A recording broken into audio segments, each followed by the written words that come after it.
कि हमने उस हलफ की पासदारी की है। असल सवाल ये है, हमने इस फोरम पे एक फैसला किया कि हमने किसी पर तनकीद नहीं करनी, ना किसी की तारीफ करनी है।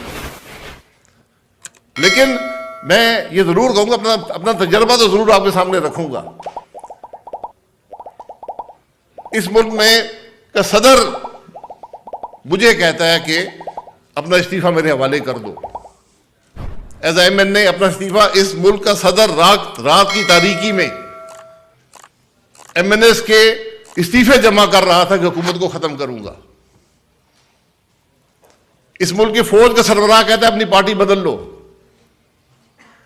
इंटेलिजेंस का हेड कहता है कि तुम इलेक्शन नहीं जीतोगे। ये सब चीजें हमने देखी हैं। इस मुल्क के पार्लियामान में अवाम की लेजिस्लेशन नहीं होती, हुकूमत की सहूलत के लिए होती है।